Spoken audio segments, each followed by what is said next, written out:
Here's some good questions a buyer should ask when buying a house, because this can make a difference, I think. Right. Average utility costs. I think that's important because utilities can vary from one area to another.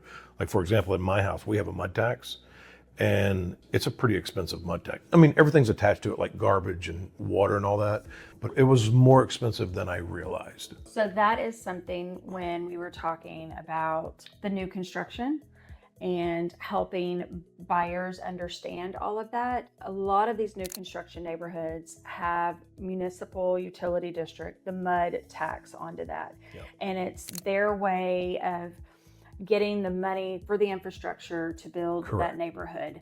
And buyers sometimes don't realize what that does as far as increasing that tax rate. And it's good to ask those questions and just, where does that put the tax rate, and how much does that increase your payment and all the things. So. That brings me to a point with new construction. Having done a lot of new construction loans, I think one thing that buyers don't realize is the taxable value on that property the first year is still based on the raw land. And then when it's reassessed with the improvements, the home on it, fences, shed, whatever's on it, is reassessed, it's really like sticker shock. I mean, because the property tax could go from $450 a year up to $4,600. And if you're not prepared for that, that could be a setback.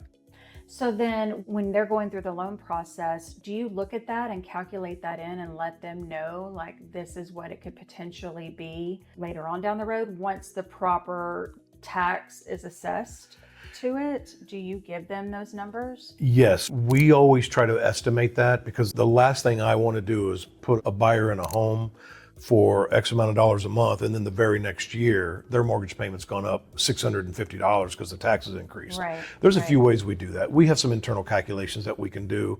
What I like to do personally is I like to look at the area and find out what the houses on the same street, what they're paying, because you're going to get a pretty close estimate of that, especially if these homes were all acquired within the last few years. So that's a really good way to tell.